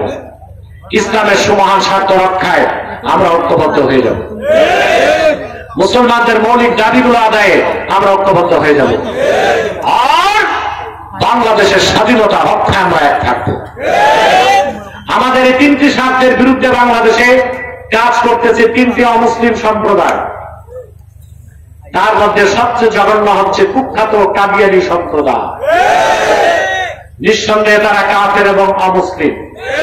তাদেরকে যারা কাফের বলবে না, তারাও কাফের, কারণ তারা আল্লাহর আখিরি নবী মুহাম্মদ সাল্লাল্লাহু আলাইহি সাল্লামকে আল্লাহ শেষ নবী হিসেবে বিশ্বাস করে না। চিল্লায়া বলেন নাউজুবিল্লাহ। সেজন্য তারা কি? জোরে বলেন, তারা কি? তাদেরকে যারা কাফের বলবে না, তারা কি? মানুষকে ধোঁকা দিতে তারা মুসলমানদের মতো দাড়ি রাখে, চুপি লাগায়, মুসলমানদের মতো নাম রাখে। তাই বলি কি তারা মুসলমান হবে? নাম রাখলেই কেউ যদি মুসলমান হতে পারত, তো রবীন্দ্রনাথ ঠাকুরের চেয়ে বড় মুসলমান কে হইত? একে মুসলিম ছিল না অমুসলিম? নাম রাখলে মুসলমান হওয়া যায়? চুপি লাগাইলে ভারত পার্লামেন্টে কংগ্রেসের এমপিরা লম্বা সাদা চুপি লাগায়, ওরা কি মুসলমান হবে না হিন্দুই থাকবে? নাম রাখলে মুসলমান হওয়া যায়? এক শয়তান বোতলে পেশাব করে উপরে নাম লেখছে শরবত, ওটা কি শরবত হবে? ভিতরে কি? তদ্রুপ কাদিয়ানীরা কাফের এবং অমুসলিম। আব্দুল আউয়াল, আব্দুল সামাদ, মুবাশশির আলী, কবির চৌধুরী, গওহর রেজভী, শাহরিয়ার কবির আর নিঝুম মজুমদার নাম, এসব নাম রাখার দ্বারা তারা মুসলমান হতে পারে না। আমার ভাইয়ের, আমার বন্ধুরা, আমার আল্লাহ ও নূর নবীজি আমার মুহাম্মদ মুস্তাফা সাল্লাল্লাহু আলাইহি সাল্লামের ইসলাম ও কোরআনের হাজার হাজার হাজার বছর পরে বর্তমান ভারতের কুখ্যাত পাঞ্জাবের কুখ্যাত গুরুদাসপুরের কুখ্যাত কাদিয়ানী ইংরেজ আমলে এক শয়তান নিজকে নবী দাবি করছে। চিল্লায় বলেন নাউজুবিল্লাহ। শয়তানটার নাম রেখেছিল তার বাপ মির্জা গোলাম আহমদ কাদিয়ানী। সাবধান, তাকে গোলাম আহমদ বলা যাবে না, কারণ গোলাম আহমদ অর্থ আহমদ এর গোলাম। কোন কাফের কোনদিনও গোলাম আহমদ এর গোলাম হতে পারে না। আর কাদিয়ানের কাজদার ছিল শেষ দরজার কুখ্যাত কাফের, সে গোলাম আহমদ এর গোলাম ছিল না, সে ছিল কুখ্যাত শয়তানের কুখ্যাত গোলাম। কাদিয়ানের কাজদার মিথ্যা নবতের দাবিদার মির্জা গোলাম শয়তান কাদিয়ানির উপর গজব এসেছে 1908 সালে। যখন গজব এসেছে, কাদিয়ানের কাজদার মিথ্যা নবতের দাবিদার ইংরেজদের 5 আটা গোলাম মির্জা গোলাম শয়তান কাদিয়ানি 1908 সালে ধ্বংস হয়ে কুখ্যাত জাহান্নামের কুখ্যাত কুকুরে পরিণত হয়েছে। তার অনুসারীরাও ধ্বংস হয়েছে। বর্তমানে কিছু কাদিয়ানি বাংলাদেশে আছে। ইতিমধ্যেই তারা 100 সেন্টার করে ফেলেছে। সিলেটের মুসলমান আপনাদের জন্য কলঙ্ক যে সিলেট শহরে সোভানি ঘাট এলাকায় কাদিয়ানিরা আস্তানা করেছে, সুনামগঞ্জের দিরাইতে তারা আস্তানা করেছে, কুলাউড়া তো শুনেছি করেছে, মৌলভী বাজারে তাদের কিছু উৎপাত আছে, চক্রান্ত আছে। বাংলাদেশে তারা 100 আস্তানা করে ফেলেছে। নাউজুবিল্লাহ বলবেন না? নাম পরিবর্তন করে করে তারা মিথ্যা পরিচয় দেয়। কখনো নিজেদের পরিচয় দেয় আহমদী জামাত, কখনো বলে আহমদিয়া জামাত, কখনো বলে আহমদী সম্প্রদায়, কখনো বলে আহমদিয়া সম্প্রদায়, কখনো বলে আহমদী মুসলিম জামাত, কখনো বলে আহমদিয়া মুসলিম জামাত। সাবধান, যত কাদিয়ানি ছিল আছে থাকবে, তারা কেউ আহমদী জামাত নয়, আহমদিয়া জামাত নয়, আহমদী সম্প্রদায় নয়, আহমদিয়া সম্প্রদায় নয়, আহমদী মুসলিম জামাত নয়, আহমদিয়া মুসলিম জামাত নয়। তারা শয়তানি জামাত, কুখ্যাত জাহান্নামের কুখ্যাত কুকুরের দল। আমাদের সকল দলের একটাই দাবি, অনতিবিলম্বে স্বাধীন বাংলায় শয়তান কাদিয়ানীদেরকে রাষ্ট্রীয়ভাবে অমুসলিম ঘোষণা করতেই হবে, করতেই হবে, করতেই হবে। এই দাবি আদায়ে যদি তাহরিকে খাতমের উপর বাংলাদেশের ব্যানারে জান ও মাল দেবার ডাক আছে, কারা কারা প্রস্তুত আছেন হাত তুলে দেখা।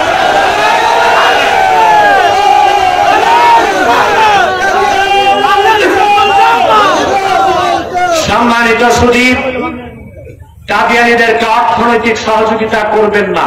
করবেন? করেন আপনারা? জি করেন। প্রাণ কোম্পানির যত জিনিস তাদের, সেজান কোম্পানির জুস তাদের, RFL এর পণ্যগুলো তাদের, প্রথম আলো, ডেইলি স্টার, কালের কণ্ঠেগুলো তাদের। এগুলো ধরবেন না, কিনবেন না, বেচবেন না, মনে থাকবে। আরেকটি অমুসলিম সম্প্রদায় আমাদের 3টা স্বার্থের বিরুদ্ধে কাজ করছে, সেটা হচ্ছে ইসাই জামাত, খ্রিস্টানদের একটা গোপন সংগঠন। 1975 সালে বাংলাদেশে ঢুকেছে। এই পর্যন্ত 2.5 লক্ষ মানুষকে তারা খ্রিস্টান বানায় দিয়েছে। এই ইসাই জামাতের ব্যাপারে আপনাদের সাবধান থাকতে হবে। রাজি আছেন? তারাও দাড়ি রাখে, টুপি লাগায়, নিজেদেরকে বলে ইসাই তরিকাভুক্ত মুসলমান, আদৌই খ্রিস্টান। আরেকটা ফেতনার ব্যাপারে সাবধান থাকবেন, হিজবুত তাওহীদ। এটা হিজবুত তাওহীদ না হিজবুত শয়তান। তারাও ব্যাপকভাবে এই দেশের মানুষকে গোমরাহ করার চেষ্টা করছে। তাদের বিরুদ্ধে সজাগ সচেতন থাকবেন। পারবেন তো ইনশাআল্লাহ? আমি দোয়া চাই আপনাদের জন্য, বিশেষ করে আমার স্নেহধন্য মোহন যে ইনসানিয়াত ট্রাস্টের মতো একটা মানবিক সংস্থা বাংলাদেশে মৌলভীবাজারে করেছে। এটা আপনাদের জন্য একটা গৌরবের বিষয়। আলহামদুলিল্লাহ বলবেন না? মৌলভীবাজার থেকে অত্যাধুনিক অ্যাম্বুলেন্সে তাৎক্ষণিক ট্রিটমেন্টের জন্য ঢাকায় নিয়ে যাবার যে ব্যবস্থা ইনসানিয়াত ট্রাস্ট করেছে, মোহন এই উদ্যোগটা নিয়েছে। আমার মনে হয় বাংলাদেশে অন্যান্য জেলায় সরকারি ব্যবস্থাপনায়ও এরকম সুযোগ রোগীদেরকে দেওয়া হয়। আলহামদুলিল্লাহ বলবেন না? আমি তার জন্য দোয়া চাই।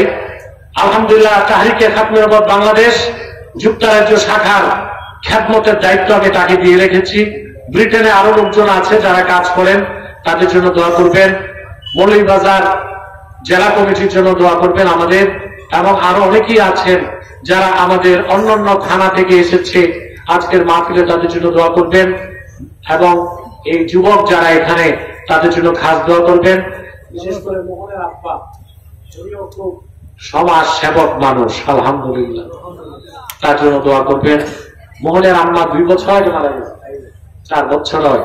দোয়া করবেন। সবাই দোয়া চেয়েছে, শুনেছেন তার একটা মেয়েও মারা গেছে। তো আরো যারা এখানে সহযোগিতা করেছে সকলের জন্য আমি দোয়া চাই, আল্লাহ কবুল করুক, মঞ্জুর করুক। কয়েকটা প্রশ্ন এসছে, আমি উত্তর দিয়ে দিব, কিন্তু মুনাজাত না করে কেউ যাবেন না। 5 মিনিট উত্তর দিয়ে দিচ্ছি ইনশাআল্লাহ, তারপরে আমরা বিদায় নেব। অনেক রাত হয়ে গেছে, আপনারা খুব কষ্ট করেছেন। 11 বার ইস্তেগফার পড়ুন, 3 বার সূরা ইখলাস পড়ুন, 1 বার সূরা ফাতিহা পড়ুন।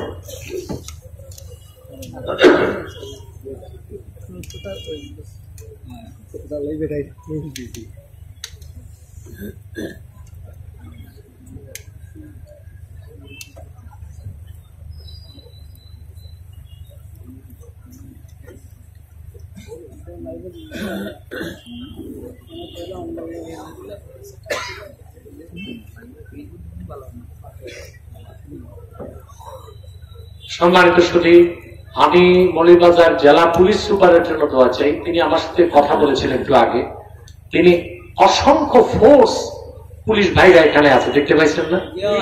কথা বলেন। আমি জানি না পুলিশ ভাইরা জানে কিনা, 5ই আগস্টের পর নিরীহ পুলিশদের উপর যখন একটা কুচক্রী মহান নির্যাতন করেছে, পুলিশ ভাইদের পক্ষে প্রথম বক্তব্য বাংলাদেশে আমার। আপনারা জানেন না? তাদের কি দোষ? নিরীহ পুলিশের কি দোষ? ওরা তো হুকুমের তাবেদারি করছে। যারা অন্যায়ভাবে তাদেরকে ব্যবহার করেছে, যেসব করাপ্টেড অফিসার আছে, তাদের শাস্তি চাই। কিন্তু নিরীহ পুলিশ যারা প্রচন্ড পরিশ্রম করে দেশের জন্য, দেশের কল্যাণে কাজ করে, আমরা তাদেরকে আমাদের শত্রু বানাবো না। আর পুলিশের আদর্শই হচ্ছে পুলিশ জনগণের বন্ধু।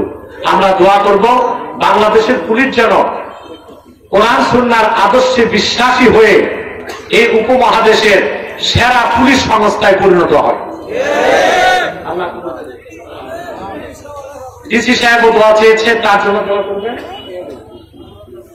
এবং সাইফুর রহমান সাহেবের ছেলে নাসির রহমান উনি এসেছিলেন, তার জন্য দোয়া করবেন। সাইফুর রহমান সাহেব তো আপনাদের জন্য অনেক কিছু করে গেছে, এটা কিন্তু আপনারা অস্বীকার করতে পারবেন না। সাইফুর রহমান শুধু মৌলভীবাজার না, পুরা বিভাগটার জন্য কাজ করে গেছে। আমরা দোয়া করবো আল্লাহ সাইফুর রহমানকে মাফ করুন। আচ্ছা, এখানে জামাতের আমির, সাবেক আমির, বর্তমান আমির, তারাও এসেছেন। আমরা তাদের জন্য দোয়া করবো ইনশাআল্লাহ। আরো যারা আমাদের এই তো মাশাআল্লাহ আলহামদুলিল্লাহ, আমাদের সাবেক ভাইস চেয়ারম্যান আল্লাহ রহমান টিপু, তিনি উপস্থিত হয়েছেন আলহামদুলিল্লাহ। তিনি আমাকে দাওয়াত দিয়েছিলেন, আমি দুঃখিত রাখতে পারি নাই। মহব্বত রাখেন আলহামদুলিল্লাহ। জনপুর থেকে বদরপুর, বদরপুর থেকে ফুলতুলি, আমাদের মধ্যে কোনো আলহামদুলিল্লাহ সমস্যা নাই। আমরা আলহামদুলিল্লাহ এগুলো একই বৃক্ষের বিভিন্ন শাখা প্রশাখা, আল ইসলাম এবং আরো এদেরকে সাথে নিয়ে কাজ করে যাবেন ইনশাআল্লাহ। আমার এই স্লোগানটা মনে রাখবেন, মাসলাক যার যার, দিন ইসলাম সবার। কমিতে যারা আছে ওরাও তো আমাদের ভাই। জনপুর, ফুরফুরা, ফুলতলি, বদরপুর, ওলামায়ে দেওবন্দ, সবার গোড়া যে সৈয়দ আহমদ বেরেলভী।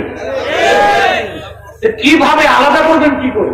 মাসলাক ভিন্ন ভিন্ন, মাসলাক ভিন্ন ভিন্ন, তরিকা, তাসাউফ তরিকতের তরিকা আসছে সেই সৈয়দ আহমদ বেরেলভী রহমতুল্লাহ থেকে। অতএব মাসলাক ভিন্ন থাকুক, কিন্তু দিন ইসলামের সাথে আমরা এক হয়ে চলবো। পারবো ইনশাআল্লাহ? আল্লাহ আমাদেরকে কবুল করুন, মঞ্জুর করুন, আল্লাহ আমিন।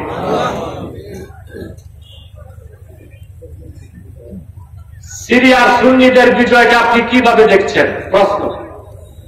হ্যাঁ, এখনো ভবিষ্যৎটা বলা যাচ্ছে না, তবে এই বিজয়টাকে আমি মনে করি গোটা মধ্যপ্রাচ্যে আরব মুসলিমদের সবচেয়ে বড় শত্রু 1 নম্বরে হচ্ছে ইসরায়েল, 2 নম্বরে হচ্ছে ইরান। কারণ ইরান হচ্ছে শিয়া মতাদর্শে বিশ্বাসী, এই জন্য তারা সবসময় সুন্নি মুসলমানদের বিরোধিতা রাজনৈতিকভাবে করে থাকে। আর সিরিয়াতে যে ছিল বাশার আল আসাদ, সে ছিল নুসাইরিয়া, সুফিয়ানা, শিয়াদের মধ্যে সবচেয়ে নিকৃষ্ট ফেরকার অনুসারী, যাদেরকে আমরা আহমদ তাশাইয়্য কোবরা বলি, তাদেরকে আমরা মুসলিম মনে করি না। অতএব তার পতন হয়েছে। আপাতত এটাকে আমরা সুন্নি মুসলমানদের বিজয় হিসেবে দেখতে পারি। তবে গ্লোবাল পলিটিক্সের কারণে কোন দিকে যায় তা এখনো বলা যাচ্ছে না। সিরিয়ার বাশার আল আসাদের পতন কি আরব বসন্তের অংশ? না। আরব বসন্ত যেটা, ওটা তো বহু আগে ছিল। মার্কিন যুক্তরাষ্ট্রের একটা ডেকাপে কাজটা হয়েছিল। এটা বিশেষ করে বারাক ওবামা এটার মেকানিজমটা করেছিল। সেই স্কিমটাতে আমেরিকা ব্যর্থ হয়েছে, অকৃতকার্য হয়েছে। মূলত সুন্নি মুসলমানদের বিজয়ের পিছনে সবচেয়ে বেশি অবদান হচ্ছে সিরিয়াতে তুরস্কের পররাষ্ট্রমন্ত্রী হাকান ফিদান।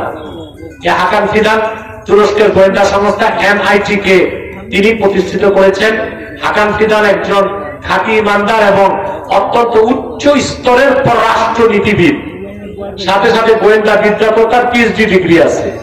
তিনি সহযোগিতা করেছেন আপনার ওই সুন্নি সংগঠনটাকে, মুজাহিদ সংগঠনকে। সিরিয়া যুদ্ধের মূল কারণ কি ছিল, এখন কি তা নিরসন হবে? দেখুন, সিরিয়া যুদ্ধের অন্যতম একটা কারণ ছিল মধ্যপ্রাচ্যে কর্তৃত্ব স্থাপন। সিরিয়ার সাথে সম্পর্ক রাশিয়ার। সিরিয়ার বাশার আল আসাদ শিয়া মতাদর্শে বিশ্বাসী, সুন্নিদের বিপক্ষে। দ্বিতীয়ত সে হচ্ছে সমাজবাদী বিশ্বাসী, অর্থাৎ কমিউনিজমটাকে সে পছন্দ করে, পুঁজিবাদের বিপক্ষে। তো পৃথিবীর সব জায়গায় পুঁজিবাদ, ক্যাপিটালিজম আর সোশ্যালিজম, কমিউনিজম, পুঁজিবাদ আর সমাজবাদের একটা দ্বন্দ্ব সবসময় ছিল, এখনো আছে। সেটা একটা কারণ। ইসরায়েল কেন সিরিয়ায় হামলা করছে? আরে ইসরায়েল নিজের জান বাঁচানোর জন্য করতেছে। ও ভয় পাচ্ছে কখন আবার সিরিয়ার মুজাহিদরা বাইতুল মুকাদ্দাসের দিকে মার্চ শুরু করে। এই জন্য আগ থেকে অতিরিক্ত ভয় পেয়ে বিভিন্ন সামরিক স্থাপনায় সে হামলা করছে। তবে আমার মনে হয় এই হামলার খেসারত তাকে কঠিনভাবে দিতে হবে ইনশাআল্লাহ। HTS কি আমেরিকার ও ইসরায়েল সমর্থিত? কারণ তারা আল কায়দা, তুর্ক অন্যান্য সংগঠনগুলোর সাথে তাদের সম্পৃক্ততার গুঞ্জনকে অস্বীকৃতি জানিয়েছে। HTS হায়া তাহরির আশ-শাম, এটা যে নেতা, তিনি আগে খতিব বাগদাদি যে ছিল, আবু বকর খতিব আল বাগদাদি, সে IS এর যে প্রতিষ্ঠাতা।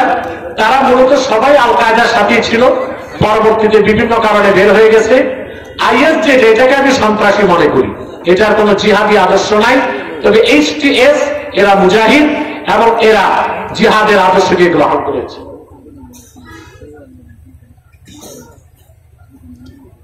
সিরিয়া কারাগার সম্পর্কে আমরা যা মিডিয়াতে দেখতে পাচ্ছি তার সত্যতা কতটুকু, আন্তর্জাতিক মিডিয়াগুলোতে যেহেতু আসতেছে আপনি বিশ্বাস করতে পারেন। সিরিয়ায় সুন্নিদের বিজয়ে গাজওয়ায়ে হিন্দের আভাস পাওয়া যায় কিনা এই মুহূর্তেই তা বলা যাচ্ছে না। তবে গাজওয়ায়ে হিন্দ যে হবে তাতে তো সন্দেহ নাই।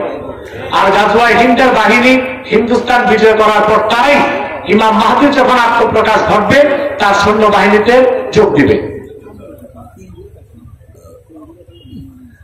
অনেকে সিরিয়া সম্পর্কে আল্লাহ রাসূল সাল্লাল্লাহু আলাইহি ওয়াসাল্লামের হাদিস শরীফের কথা বলে থাকেন। দেখুন, আল্লাহ রাসূল সাল্লাল্লাহু আলাইহি ওয়াসাল্লামের অসংখ্য হাদিস আছে সিরিয়ার ব্যাপারে। এখন কোন হাদিসের ব্যাপারে আপনি জানতে চেয়েছেন, এটা তো উল্লেখ করতে হবে। সিরিয়ার বিজয় কি ইমাম মাহদীর আগমনকে ইঙ্গিত করে? হতে পারে। মসজিদে নামাজের জামাত শেষের দিকে মসজিদে নামাজে জামাতের শেষের দিকে প্রস্রাবের ব্যাগ বেশি, তখন জামাত ধরবো না, প্রস্রাব করব। প্রস্রাবের ব্যাগ নিয়ে নামাজ পড়া মাকরুহ।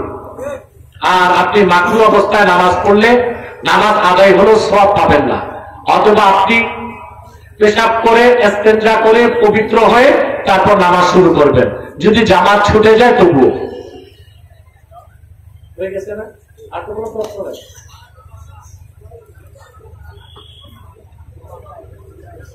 আমি একটি গ্রামে ইমামতি করি। সে এলাকার প্রায় মানুষ সুদের সাথে জড়িত। এই অবস্থায় প্রায় ঘরে যাবার পরে এখন আমার করণীয় কি? মানে সব গরিব সুদ খায়, ইমাম সাহেব খাবি করি।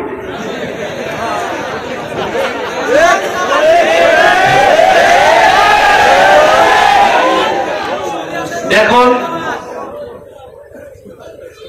সুদখোর নিঃসন্দেহে কবিরা গুনাহগার।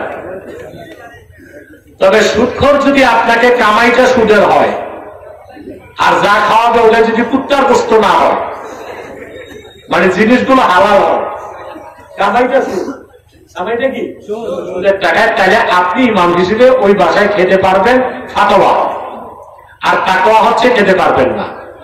এখন আপনি যদি দেখেন ইমামতি টিকে না, সব সুদখোর, তখন আপনি ফাতোয়ায় চলতে পারবেন।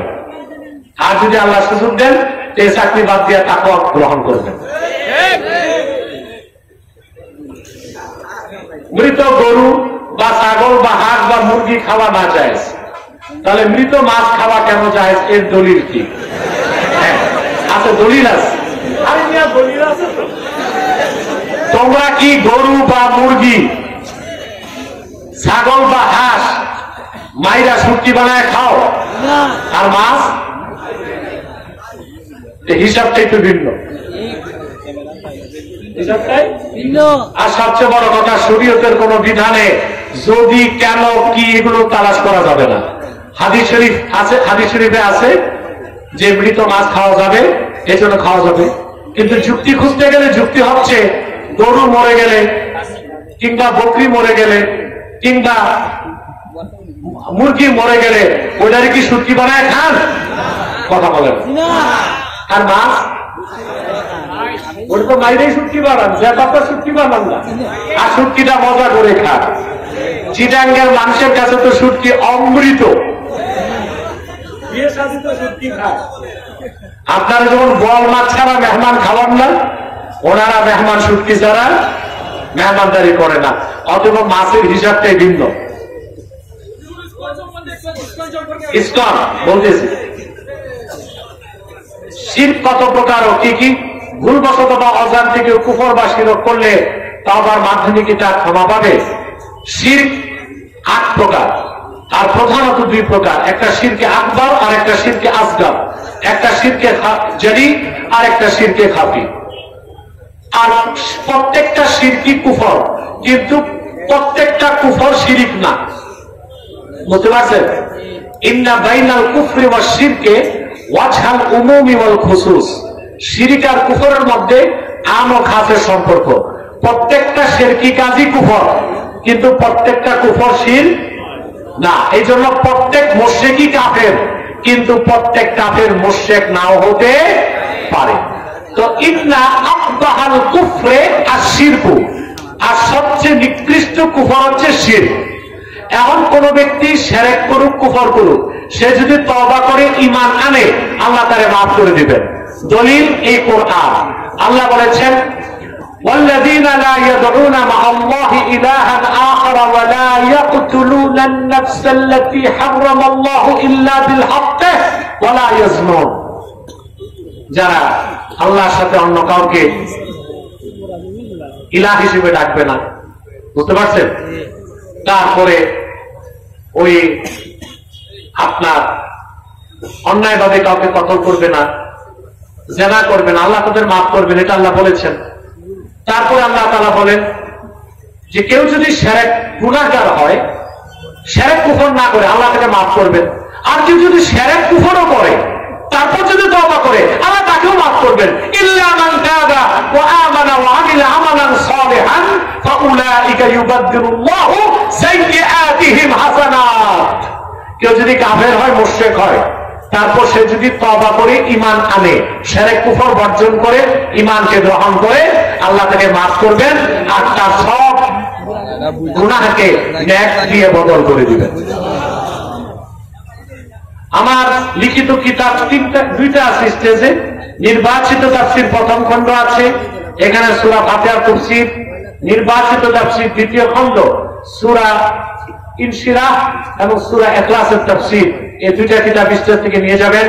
আমরা এখনই মুনাজাত করব, একটু সালাত ও সালাম পড়ে নেই। মুহাম্মদে সাল্লাল্লাহু আলা মুহাম্মদ সাল্লাল্লাহু আলাইহি ওয়াসাল্লাম সাল্লাল্লাহু